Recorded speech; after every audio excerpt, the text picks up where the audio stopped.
Good morning students. Previously हमने जो है techniques of scientific management start कर दी थी। हम लोग 2 कर चुके हैं। First one is functional foremanship, ये हम लोग कंप्लीट कर चुके हैं।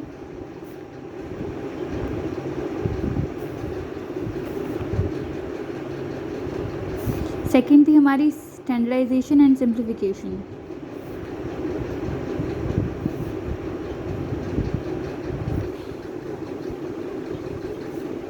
स्टैंडर्डाइजेशन एंड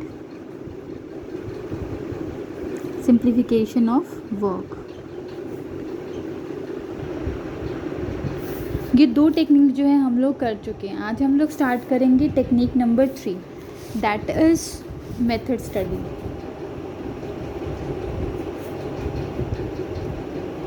जैसे कि नाम से ही आपको पता लग रहा है, मेथड की स्टडी।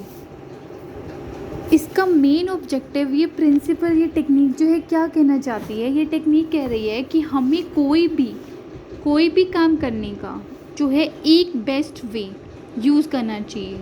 हमें क्या करना चाहिए? We have to find out one best way of doing the job.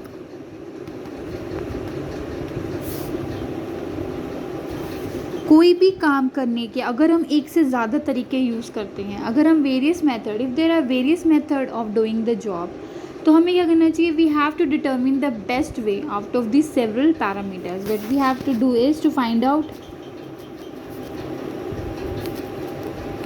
Best parameters out of several parameters।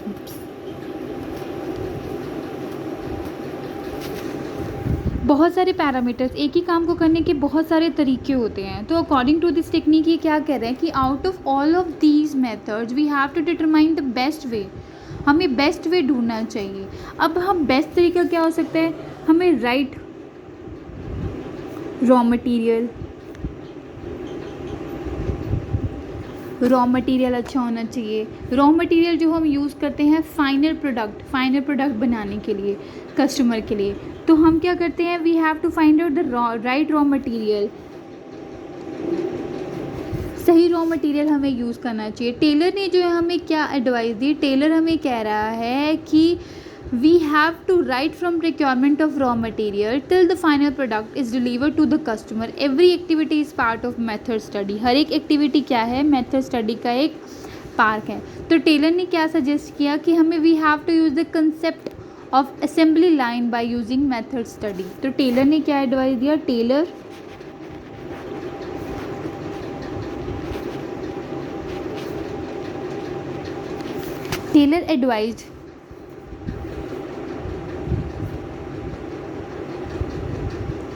advised the concept of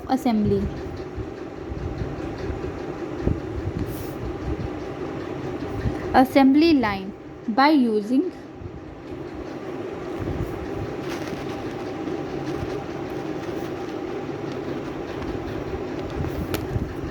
method study का हमें कौन सा असेंबली लाइन मेथड यूज़ करना चाहिए। असेंबली लाइन मतलब हमें जो है चीज़ों को, जो प्रोडक्ट को बनाने के लिए, फाइनल जो हम प्रोडक्ट बनाएंगे उसको यूज़ करने के लिए जो हमारा मेथड है, that should be in assembly of line. मतलब हमें लाइन वाइज जो है हमें मेथड को यूज़ करना चाहिए, जिससे जो बहुत सारे मेथड्स होंगे उनमें से हम बेस्ट मेथड को यूज़ कर पाएंगे।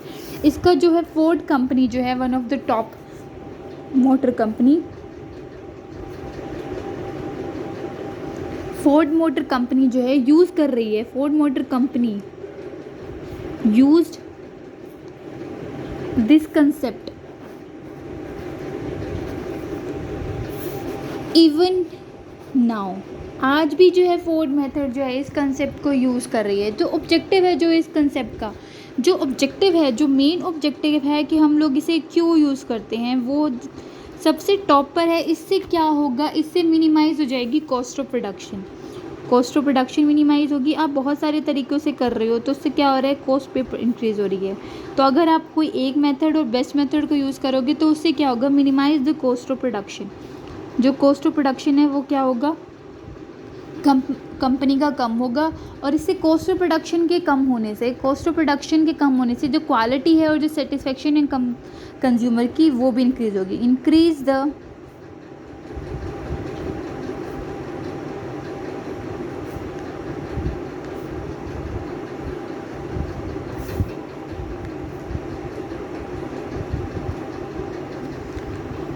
कंज्यूमर भी इंक्रीज़ होगी अगर हम ये पर्पस यूज़ करेंगे, तो जिससे क्या होगा, कस्टमर जो है बहुत सारे टेक्निक में से जो हम जो है बेस्ट को जो है वो यूज़ कर पाएंगे। तो ये तो था हमारा मेथड स्टडी।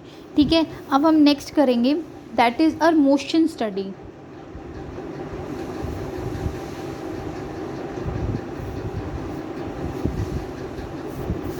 अब मोशन स्टडी क्या कर रहे हैं? Motion study refers to the study of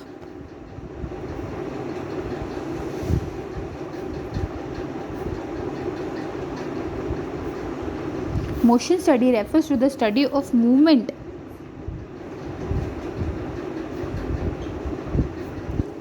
like lifting, putting, sitting,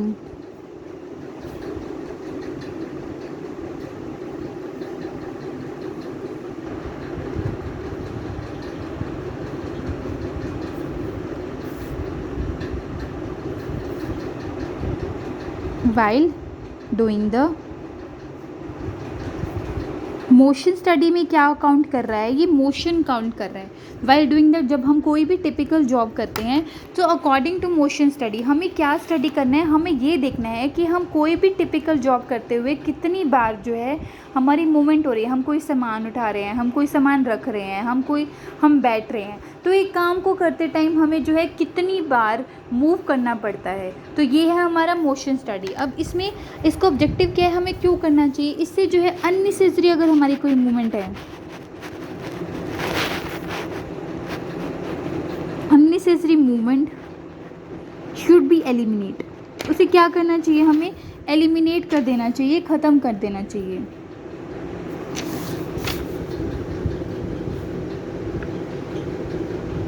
अगर हम अननेसेसरीली जो है क्या कर रहे हैं, बार बार मूव कर रहे हैं। सपोज़ हम एग्जांपल लेती हूँ, आपको जो है कोई ऐसा काम करना है जिसमें आपको ब्रेक उठानी है। आप जो है 15 बार ब्रेक उठा रहे हो। अब आपका इससे करने से क्या हो रहा है? Wastage of time. आप बार बार टाइम वेस्ट कर रहे हो। तो your position should be in that way where you can minimise your movement. आप 15 की जगह अगर आप 8 बार मूव कर रहे हो, तो इससे आपकी मोशन मूवमेंट कम हो रही है। अगर आप इसे कम करोगे, तो आपकी जो अननेसेसरी जो फटीक जो अगर आप बार बार मूव कर रहे हो, तो इससे क्या हो रहा है? आपकी बॉडी में थकान भी हो रही है, आप जो है थकान भी महसूस कर रहे हो। तो इससे क्या हो रहा है? मोशन स्टडी का काम क्या है? जो अननेसेसरली आप जो मूव कर रहे हो, उससे क्या हो, उसे हटाया जाए। तो Taylor suggested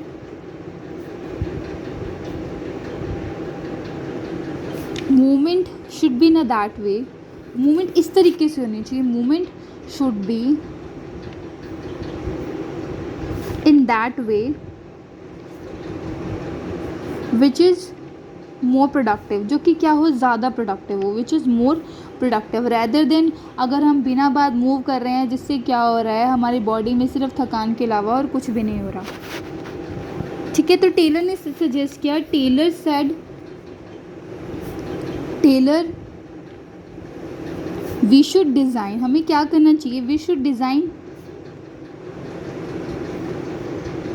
equipment and tools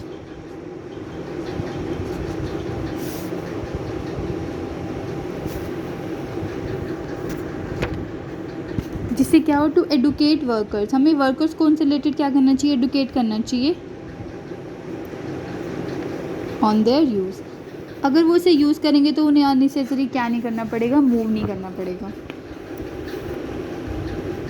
stop watches हमें यूज़ करने चाहिए, सिंबल हमें यूज़ करने चाहिए, जिससे क्या होगा, टेलर बोल रहा है कि जो लेबर जो है, वर्कर जो हैं, जिन्हें बार बार मूव करना पड़ रहा है, उनको इससे क्या मिलेगी? उनकी अननेसेसरी जो मूवमेंट होगी वो क्या हो जाएगी? ख़त्म हो जाएगी।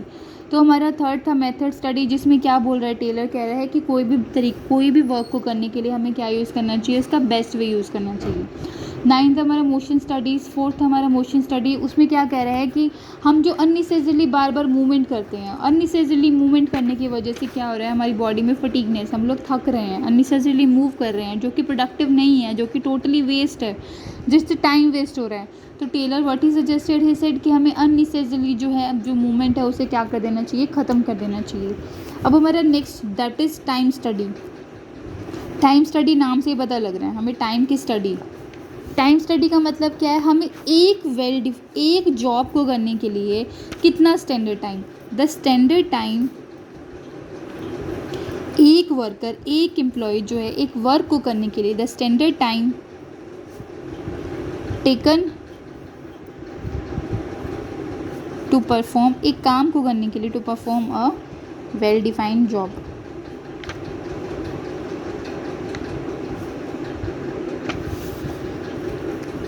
ठीक है, जो स्टैंडर्ड टाइम होगा जो हमें काम को करने में हेल्प करेगा वो क्या होगा, वो किस चीज़ पर डिपेंड होगा, फ्रीक्वेंसी ऑफ द टास्क। जो मेथड जो है the time study method, the time should be fixed, या टाइम को जो है हमें the time should be fixed in such a way that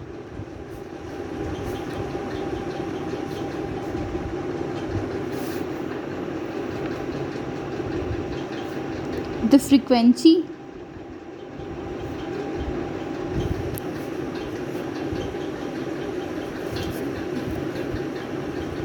इस तरह से करना चाहिए कि जो फ्रीक्वेंसी है टास्क की वो भी क्या हो, अचीव हो जाए। अब टाइम स्टडी को करने का ऑब्जेक्टिव क्या है, the objective of time study किस लिए करते हैं, to determine the numbers of employ,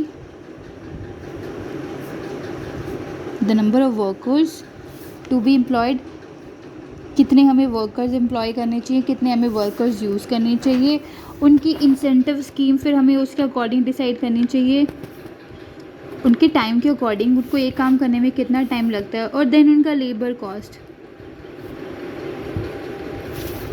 example लेते हैं, देखिए हमने एक ऑब्जर्व किया, हमने स्टैंडर्ड टाइम सेट किया एक कार्डबोर्ड को बनाने के लिए, कितना टाइम सेट किया हमने, 20 मिनट्स। एक कार्डबोर्ड बनाने के लिए हमने कितना टाइम सेट किया, 20 मिनट्स। तो वो क्या कर रहे हैं, 20 मिनट्स, तो 1 घंटे में, 1 आवर में ही और शी वो कितने बनाते हैं, 3 बॉक्सेस बनाते हैं। और हम लेते हैं कि एक वर्कर जो है 8 घंटे की शिफ्ट कर रहा है, ठीक है, हम 1 घंटा उसमें से डिडक्ट कर देते हैं, 1 आवर उसका डिडक्ट कर देते हैं, ठीक है, वो 7 आवर्स वर्क कर रहा है, हमने 1 आवर उसका डिडक्ट कर लिया, लंच डिनर एक्सेट्रा वटेवर जो भी उनका खाने पीने का होगा, हमने उसमें से 1 घंटा डिडक्ट कर लिया। तो वर्कर जो है कितने बॉक्सेस बनाएगा, 21 बॉक्सेस, 3 बॉक्सेस पर आवर, हर घंटे वो कितने बना रहे हैं, 3 बॉक्सेस पर आवर। तो ये है उसका स्टैंडर्ड टास्क, और हमें इसको वेजेस भी जो है इसी अकॉर्डिंगली देनी चाहिए। क्लियर है, ये था हमारा टाइम स्टडी। आज जो है हम सिर्फ 3 इम्पॉर्टेंट जो है वो डिस्कस कर रहे हैं, ठीक है, that is method study, motion study और टाइम स्टडी।